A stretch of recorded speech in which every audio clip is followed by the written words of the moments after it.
ಎಲ್ಲರಿಗೂ ನಮಸ್ಕಾರ. ಪೂಜಾಸ್ ಕನ್ನಡ ಪಾಕಶಾಲೆಗೆ ಎಲ್ರಿಗೂ ಸ್ವಾಗತ. ನೋಡಿ, 99% ಜನಕ್ಕೆ ಗೊತ್ತೇ ಇರೋದಿಲ್ಲ ನಾವು ಒಂದು ಬೌಲ್ ರೇಷನ್ ಅಕ್ಕಿಯಿಂದ ಇಂಥ ಒಂದು ಡಿಫ್ರೆಂಟ್ ಆಗಿರೋ ರೆಸಿಪಿಯನ್ನು ಮನೆಯಲ್ಲೇ ಮಾಡ್ಕೋಬೋದು ಅಂತ ಹೇಳಿ ಗೊತ್ತೇ ಇರೋದಿಲ್ಲ. ತುಂಬಾ ಈಗ ಯೂಟ್ಯೂಬಲ್ಲಿ ತುಂಬಾ ಟ್ರೆಂಡಿಂಗ್ ಆಗ್ತಾ ಇದೆ ಈ ವಿಡಿಯೋ. ಏನು ದೊಡ್ಡ ದೊಡ್ಡ ಯೂಟ್ಯೂಬರ್ಸ್ ಕೂಡ ತಮ್ಮ ಚಾನಲಲ್ಲಿ ವಿಡಿಯೋ ಮಾಡಿ ಹಾಕಿದ್ದಾರೆ.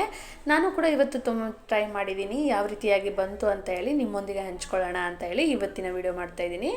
ಬನ್ನಿ ಯಾವ ರೀತಿಯಾಗಿ ಮಾಡಿದೆ ಅಂತ ಹೇಳಿ ತಿಳಿಸ್ಕೊಡ್ತಾ ಇದ್ದೀನಿ. ನೋಡಿ, ಈ ರೀತಿಯಾಗಿ ಒಂದು ಬೌಲ್ ಅಕ್ಕಿಯನ್ನು ನಾನು ತೊಗೊಂಡಿದ್ದೀನಿ. ಈ ರೀತಿಯಾಗಿ ಒಂದು ಬೌಲ್ ರೇಷನ್ ಅಕ್ಕಿಯನ್ನೇ ತೊಗೊಳ್ಬೇಕು. ರೇಷನ್ ಅಕ್ಕಿನ ಕ್ಲೀನ್ ಮಾಡ್ಕೊಂಡ್ಬಿಟ್ಟು ಈ ರೀತಿಯಾಗಿ ತೊಗೊಂಡು ನಾನು ಒಂದು ಪ್ಲೇಟಲ್ಲಿ ಹಾಕ್ಕೊಳ್ತಾ ಇದ್ದೀನಿ. ನೋಡಿ, ಈ ರೀತಿಯಾಗಿ ಹಾಕ್ಕೊಂಡಾದ್ಮೇಲೆ ಇದಕ್ಕೆ ನಾನು ಸ್ವಲ್ಪನೇ ನೀರು ಹಾಕ್ಕೊಳ್ತಾ ಇದ್ದೀನಿ. ಅಂದರೆ ಸ್ವಲ್ಪ ಅಕ್ಕಿ ಎಲ್ಲ ಹಸಿ ಆಗಬೇಕು, ಅದಕ್ಕೋಸ್ಕರ ನೀರನ್ನು ಹಾಕ್ಕೊಳ್ತಾ ಇರೋದು. ನೋಡಿ, ಈ ಥರ ನೀರು ಹಾಕ್ಕೊಂಡ್ಬಿಟ್ಟು ಮಿಕ್ಸ್ ಮಾಡ್ಕೊಳ್ಬೇಕು.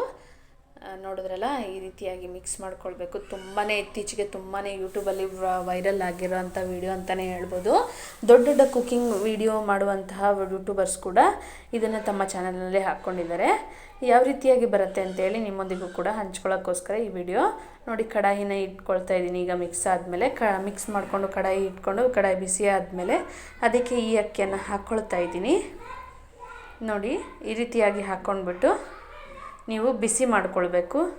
ಈ ರೀತಿಯಾಗಿ ಮೀಡಿಯಮ್ ಫ್ಲೇಮ್ ಇಟ್ಬಿಟ್ಟು ನೀಟಾಗಿ ಬಿಸಿ ಮಾಡಿಕೊಳ್ಬೇಕು, ನೀಟಾಗಿ ಹುರ್ಕೊಳ್ಬೇಕು. ಇದನ್ನು ನೋಡಿ, ಒಂದೊಂದೇ ಅಗಳು ವೈಟ್ ಆಗ್ತಾ ಇದೆ, ನೋಡ್ತಾ ಇರ್ಬೋದು. ಮಂಡಕ್ಕಿ ಪ್ರೊಸೀಜರಲ್ಲಿ ಇದು ಬರ್ತಾ ಇದೆ. ಈ ಥರ ಇದು ಮೊದಲನೇ ಸ್ಟೆಪ್ ಅಂತ ಹೇಳ್ಬೋದು. ನೀವು ನೋಡ್ತಾ ಇರ್ಬೋದು, ದೊಡ್ಡ ದೊಡ್ಡ ಕಾಳುಗಳೆಲ್ಲ ಮಂಡಕ್ಕಿ ಆಗುತ್ತಂತೆ, ಸಣ್ಣ ಕಾಳುಗಳೆಲ್ಲ ಹಾಗೆ ಉಳಿದೋಗ್ಬಿಡುತ್ತೆ ನುಚ್ಚಾಗಿ. ಪೂರ್ಣ ರೂಪದಲ್ಲಿರುವಂತಹ ಕಾಳುಗಳು ಮಾತ್ರ ಮಂಡಕ್ಕಿ ಆಗ್ತವೆ. ನೋಡಿ, ಈ ಥರ ನೀಟಾಗಿ ಹುರ್ಕೊಳ್ಬೇಕು. ನೋಡ್ತಾ ಇರ್ಬೋದು ನೀವು, ವೈಟ್ ಕಲರ್ ಆಗಿರೋದನ್ನು. ಈ ರೀತಿಯಾಗಿ ಆದಮೇಲೆ ಒಂದು ಪ್ಲೇಟಲ್ಲಿ ನಾನು ತೆಕ್ಕೊಳ್ತಾ ಇದ್ದೀನಿ. ಈ ರೀತಿಯಾಗಿ ಪ್ಲೇಟಲ್ಲಿ ತಗೊಂಡಾದ್ಮೇಲೆ ಈಗ ಕುಕ್ಕರಲ್ಲಿ ಇಟ್ಕೊಳ್ತಾ ಇದ್ದೀನಿ. ಕುಕ್ಕರ್ ಇಟ್ಕೊಂಬಿಟ್ಟು ಈ ರೀತಿಯಾಗಿ ಕುಕ್ಕರ್ ಬಿಸಿ ಆದಮೇಲೆ ಒಂದು ಸ್ವಲ್ಪ ಎಣ್ಣೆಯನ್ನು ಹಾಕ್ಕೊಳ್ಬೇಕು. ಎಣ್ಣೆಯನ್ನು ಹಾಕ್ಕೊಂಡ್ಬಿಟ್ಟಾದ್ಮೇಲೆ ಅದು ಬಿಸಿ ಆದಮೇಲೆ ಅದಕ್ಕೆ ನಾವು ಫ್ರೈ ಮಾಡಿರುವಂಥ ಅಕ್ಕಿಯನ್ನು ಹಾಕ್ಕೊಳ್ತಾ ಇದ್ದೀನಿ.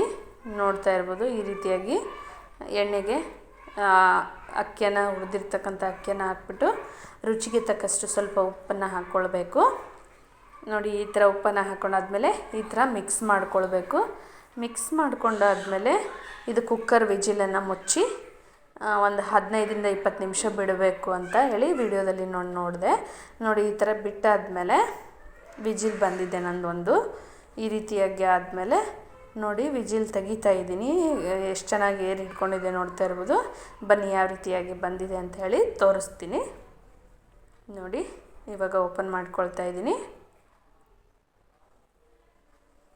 ನೋಡಿದ್ರಲ್ಲ, ಈ ರೀತಿಯಾಗಿ ಬರುತ್ತೆ.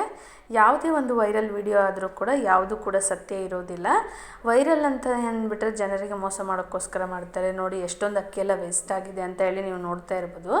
ನೀರು ಹಾಕಾದರೂ ಇಟ್ಟಿದ್ರೆ ರೈಸ್ ಆದರೂ ಆಗ್ತಿತ್ತು. ಈ ರೀತಿಯಾಗಿ ಅಕ್ಕಿ ಅನ್ನೋದು ವೇಸ್ಟ್ ಆಗಿದೆ. ಈ ಥರ ಫೇಕ್ ವೀಡಿಯೋಸನ್ನು ತುಂಬಾ ಜನ ವಿಡಿಯೋ ಮಾಡಿ ಹಾಕಿದ್ದಾರೆ. ನೀವು ಕೂಡ ಯೂಟ್ಯೂಬಲ್ಲಿ ಸರ್ಚ್ ಮಾಡ್ಕೊಳ್ಬೋದು. ದೊಡ್ಡ ದೊಡ್ಡ ಯೂಟ್ಯೂಬರ್ಸೇ ಹಾಕಿದ್ದಾರೆ. ಈ ಥರ ಜನರಿಗೆ ಗೈಡ್ ಮಾಡಿ ಈ ಥರ ಟೈಮ್ ವೇಸ್ಟ್ ಆಗುತ್ತೆ, ಹಾಗೂ ಫುಡ್ ಕೂಡ ವೇಸ್ಟ್ ಆಗುತ್ತೆ. ಎಲ್ಲ ವೈರಲ್ ರೆಸಿಪಿಗಳನ್ನ ಟ್ರೈ ಮಾಡಬೇಕು ಅಂತಲೇ ಏನಿಲ್ಲ, ಯಾರೂ ಕೂಡ ಈ ಥರ ತೋರಿಸೋದಿಲ್ಲ. ನೋಡಿ, ಈ ಥರ ಮಂಡಕ್ಕಿ ಬರಬೇಕು ಅಂದರೆ ಅದಕ್ಕೆ ಆದಂತಹ ಭತ್ತ ಮತ್ತು ಅಕ್ಕಿ ಬರುತ್ತೆ. ಅದರಿಂದ ಇದನ್ನು ಫ್ಯಾಕ್ಟ್ರಿಗಳಲ್ಲಿ ಮಂಡಕ್ಕಿಯಾಗಿ ಮಾಡ್ತಾರೆ, ಮನೆಗಳಲ್ಲೆಲ್ಲ ಮಾಡೋಕ್ಕಾಗಲ್ಲ. ಆದ್ದರಿಂದ ಇದೇ ರೀತಿಯಾದಂಥ ಯಾವುದೇ ವೈರಲ್ ರೆಸಿಪಿಯನ್ನು ನೀವು ಟ್ರೈ ಮಾಡೋಕ್ಕೆ ಹೋಗಬೇಡಿ. ನಿಮ್ಗೆ ಇಷ್ಟ ಆಗಿದ್ದರೆ